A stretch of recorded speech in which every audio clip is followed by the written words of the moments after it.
June 2024 reading for your sun, moon, rising, and or Venus signs. Do check out your placements to get a message that most resonates with you. I'm not telling you what to do. The Oracle's not telling you what to do. Ultimately, you have free will. Therefore, you make the best decision for you and those involved. If you're cross-watching or you yourself, Capricorn, feel that the roles are in the reverse, please reverse them. Take what applies and leave what doesn't. It's a general reading, not a private reading, so it may resonate, may not resonate. Please be aware of that. Thank you for liking, sharing, subscribing, commenting, and donating. Oh, it is greatly appreciated. All right, Caps. To me, from the cards that I was seeing while I was shuffling, it seems like you are set on what it is that you want. It's not, the word is not even set on. It's like you see what you want. It's like at a distance. And you're like, but there it is. I can see it. It's not even not visible. It's not a thought anymore. I see it's right there. Walking towards that.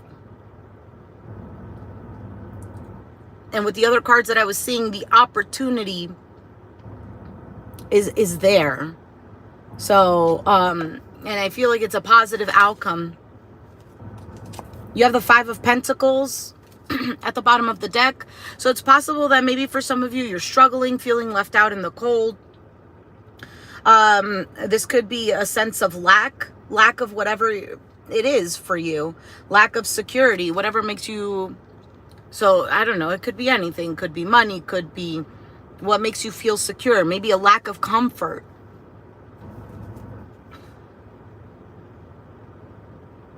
I feel like you've been struggling for a while, too,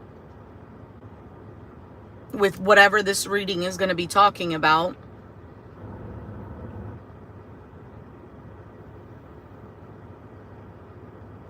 All right, let's just move on.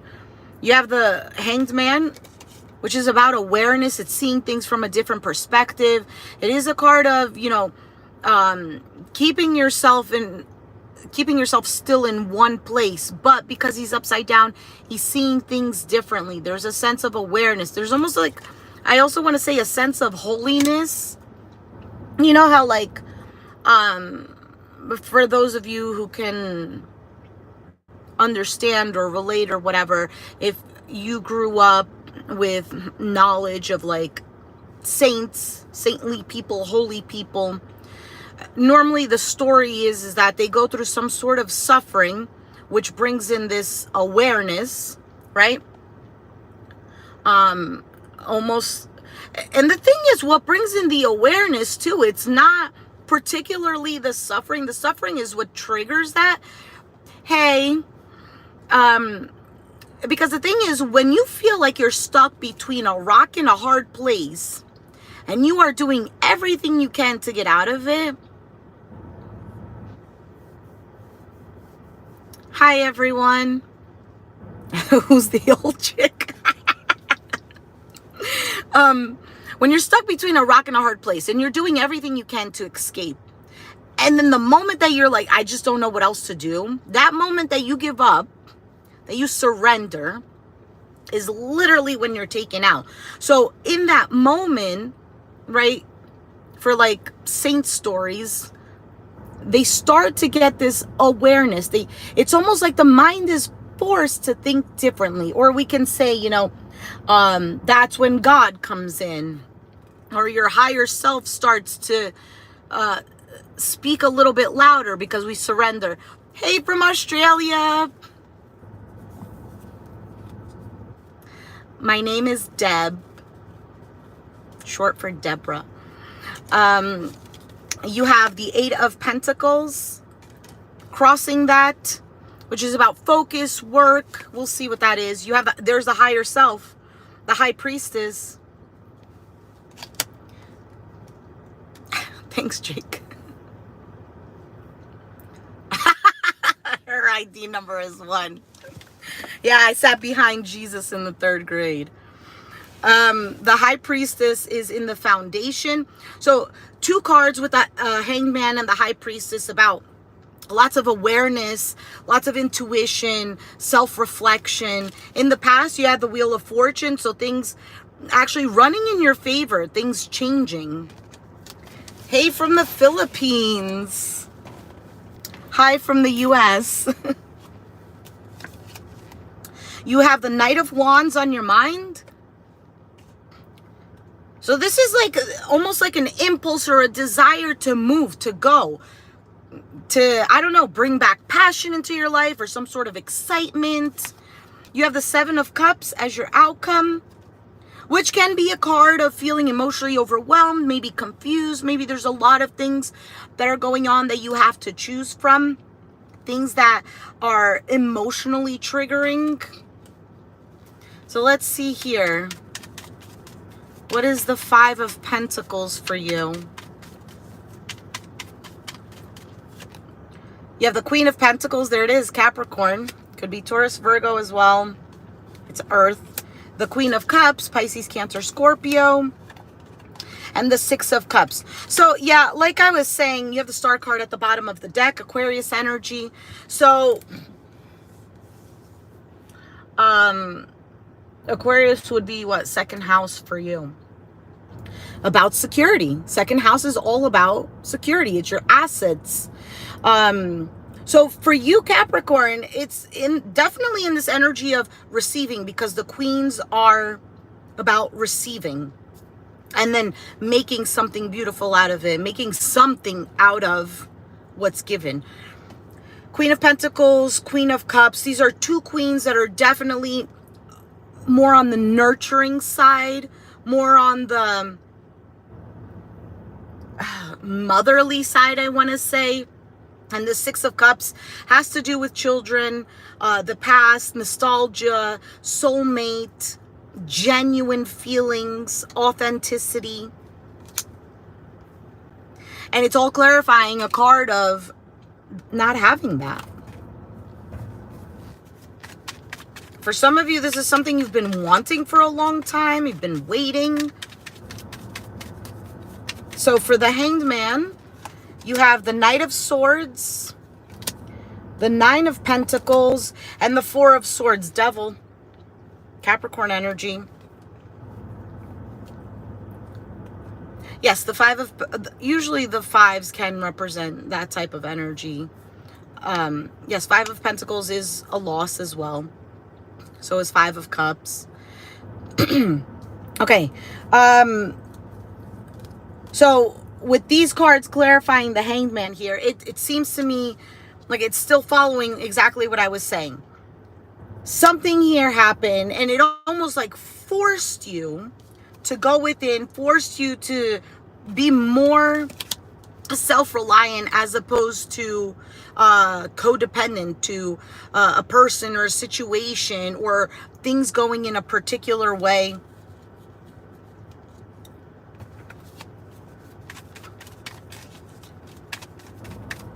For some of you, you dealt with a person who was more just about themselves or a situation that almost seemed like solo, you know? What is this Eight of Pentacles? Hello.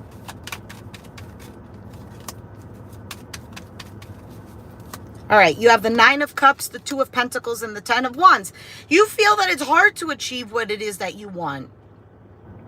With the Nine of Cups, it's like, okay, the wish fulfillment, right? Feeling content within. Two of Pentacles is this juggling act, trying to keep things balanced, things going up and down, the ebbs and flows. A lot on your plate. And the Ten of Wands is this heaviness. It's this burden. For some of you, it's like, every time I want something, and hey, this is what I choose, it just tends to be something difficult.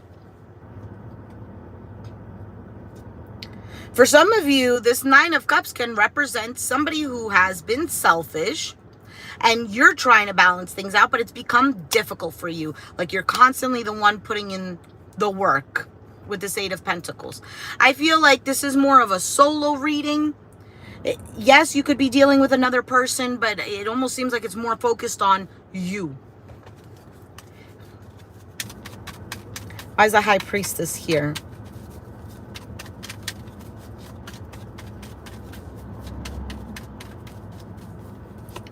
Three of Wands, 10 of Cups, and the Page of Swords.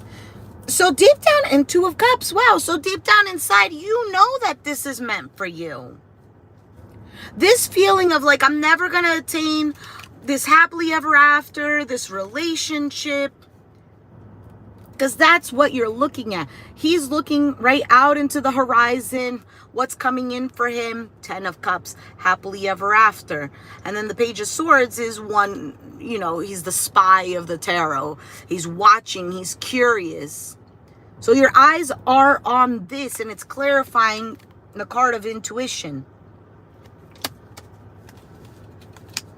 The High Priestess is also just like observing and having a lot of knowledge, but just watching. For some of you, this is something that you've been seeing around you. Why not me?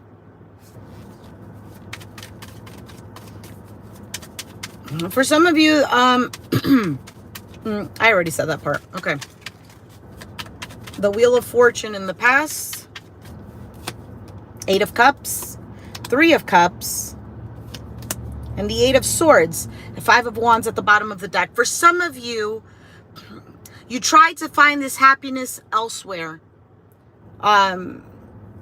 Because the 3 of Cups can represent third party, but I'm not going to say that that's what it is. Because other cards here are not really representing that. But it is about celebrations, having a good time, going out with friends. You felt empty.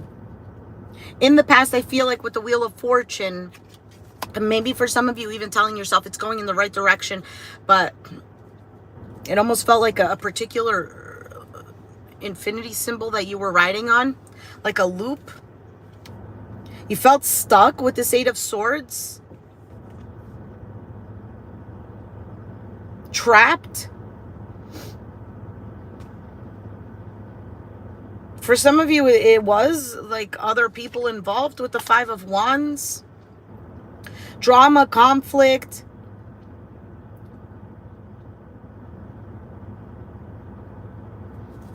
All right, let's take a look at this 9 of Wands on your mind.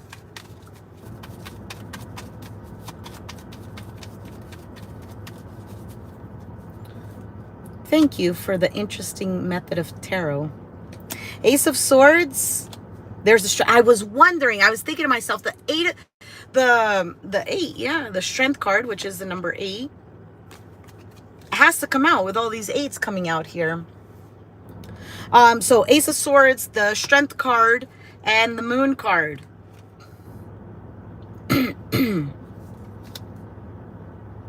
I feel like there's a progression here. Here's the Empress at the bottom of the deck, which the Empress is here. This is the Empress. Look at the infinity symbol right there. I just noticed that. Almost kind of similar, like in the colors and everything. This is supposed to be the same person. Moon. So there's a fear here with this Moon card.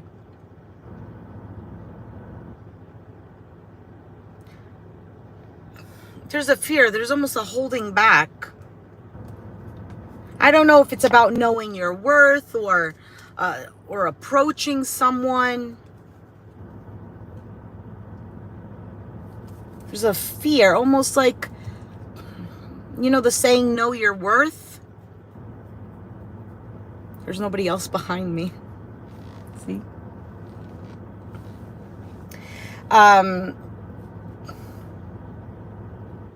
Because there's a sense of clarity with the Ace of Swords.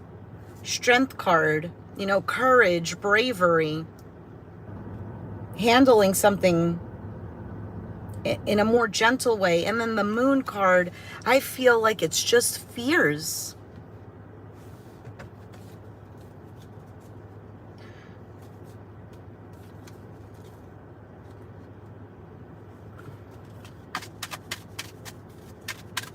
For some of you, it's fear that something is not going to work out or something is not working in your favor. The fear could even be like something telling you like you're not good enough, you're never going to attain this, stuff like that. Let's see the Seven of Cups, because that's your outcome.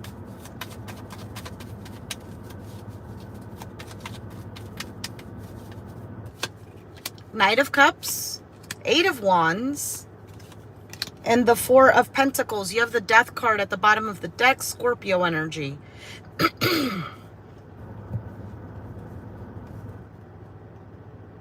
I don't know if for some of you, you're closing yourself off because of that fear.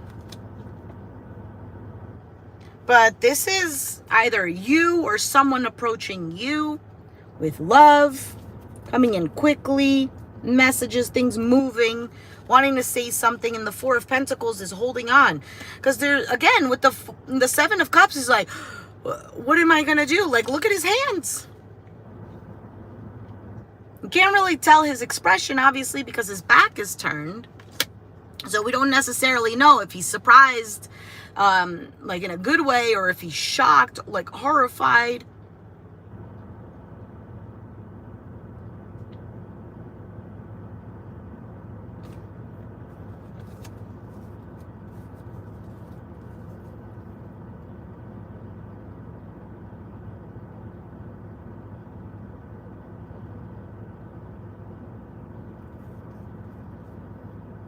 I really do feel that things work out in your favor. You're just not seeing it. Hello.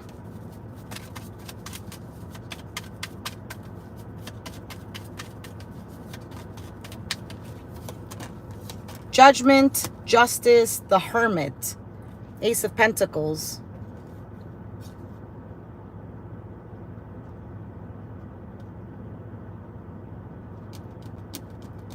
There's also like a lot of introspection, a lot of aloneness. Like I said, this reading really screams just you, personal growth, all about you.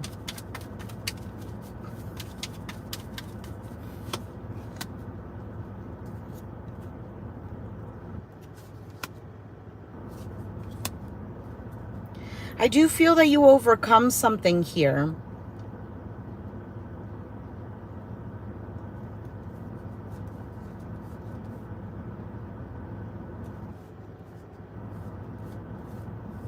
I do feel that you overcome something. And whatever it is that you're dealing with is leaving you. Here's the Five of Cups, just like the Five of Pentacles. Maybe in this place of sadness, of regret, loss, right? Just constantly focused on what happened. I think you're trying your best to also just look within, to like not really paying attention to what's going outside of you. More to have that control, you know, not to let your external control you. I feel like there's a lot of growth here, Capricorn.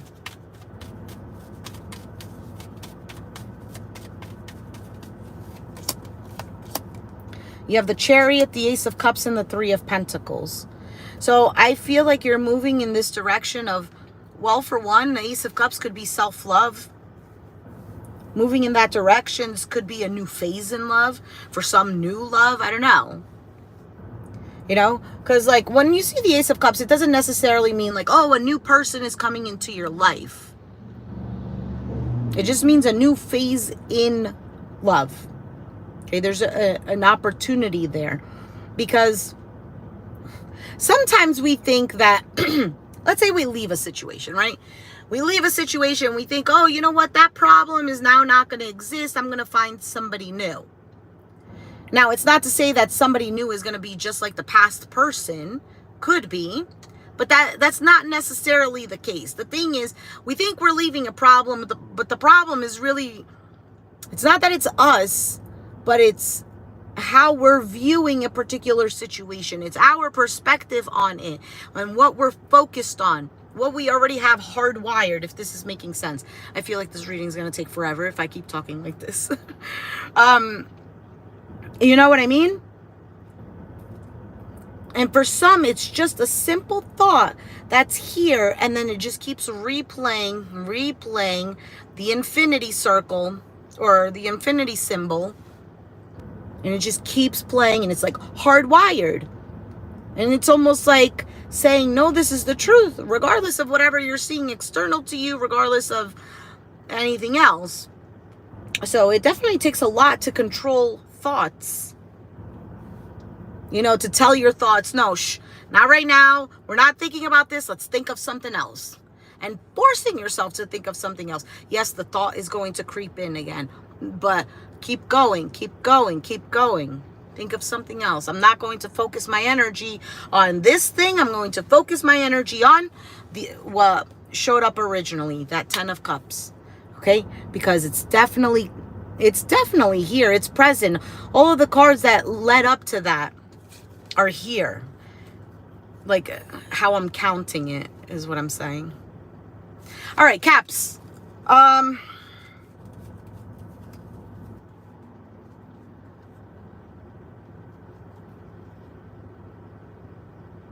I feel like it's going to take you some time to heal and whatnot, but I do feel like something really good is coming your way.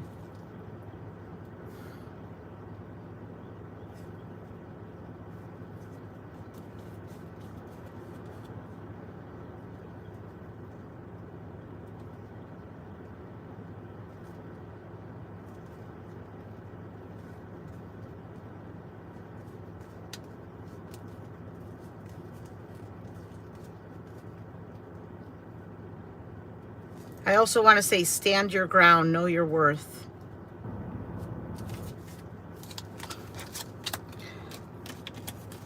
For some of you, I also want to say maybe you're having a hard time putting up boundaries because of that fear. If I put up a boundary, maybe they're not going to like me anymore. Or maybe it's going to cause a fight. Or maybe they're going to leave. Or, I don't know, maybe it's just not going to work out in my favor, so let me put up with this BS. Thank you. You get what I'm saying? There's a fear of putting up boundaries, which technically, when we don't put up... Listen, I'm saying this to you, and this is advice for me. This is advice for me. I am not holier than thou. I am no better than anybody else just because I'm reading cards, It's just what comes to mind. And like, I'm literally listening to myself, and I'm like, I need to also take that advice, and that's actually a good thought. You know what I mean? Because if we don't put up boundaries, we're technically not protecting ourselves. You are allowing yourself to be infiltrated by another's negative behavior and disrespect. Yeah, I didn't think about it that way. That's actually pretty good. And this is sometimes is things that we know, but because we're so hardwired to act in a particular way, and because we've experienced certain things constantly.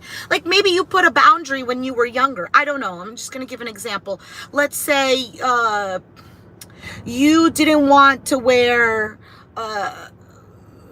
these clothes, but your mom forced you to wear these clothes constantly. Every time you had to go out to hang out with your family or something, and you hated it. And then you threw a tantrum, and then you saw that your mom was upset, and it made you feel bad. And now your mom acted like she didn't like you because, she's human. And then it ruined the whole day. I don't know. I'm giving a dumb example, but an example nonetheless. And then it was just kind of like a repetitive pattern. So in your mind, right, in your inner child and young Capricorn, it's like, well, if I put up a boundary, that means somebody's upset. When they're upset, that makes me feel upset. And I don't know how to fix the situation. So now and then we grow up. It's hardwired, hard to put up boundaries. We're just going to people please because you know what? If they're happy, I'm happy too. Are you? Yeah, kind of, but not fulfilled You get what I'm saying? Because you're constantly having to put you to the side because of somebody else. And is that the right thing to do? Yes, we should put other people, you know, first and be of service to others and whatnot. However, it doesn't mean you have to disrespect yourself, you know? Because you can be a good person and you could put other people first, but also know how to put up boundaries. A boundary is just telling another person what you are going to do if they disrespect you. That's it. And here's the thing. When we put up a boundary and then we don't follow through, we're technically disrespecting ourselves. Therefore, the other person might continue to disrespect you, you know? All right. I am going to... You are who you hang out with. That's actually a really good one too, Thomas. That's a very good one. Because it also falls into that idea of what we're consuming, you know? Like if we're consuming bad food, that's going to ruin our digestive system, our insides. We're not going to be healthy, right? If we're consuming just constant low vibes, negative things that we're watching, listening to, that will put us in a lower vibration. If we are hanging out with people who have, you know, no morals, like they do nothing for themselves, yeah, we will turn into those people. And we could be like, oh, you know, but I have the light. I am, you know, of a higher vibration. Maybe I can help. Yeah, sometimes, but sometimes no. All right. Anyway, but yes, you're right, Thomas. I'm going to let this one be for now. If you resonated with the reading, let me know down in the comments down below. Be sure to hit the like button. Subscribe if you haven't already. Oh, and do check out your other placements. Subscribe if you haven't already, and I'll catch you guys next time. Thanks for watching. Bye.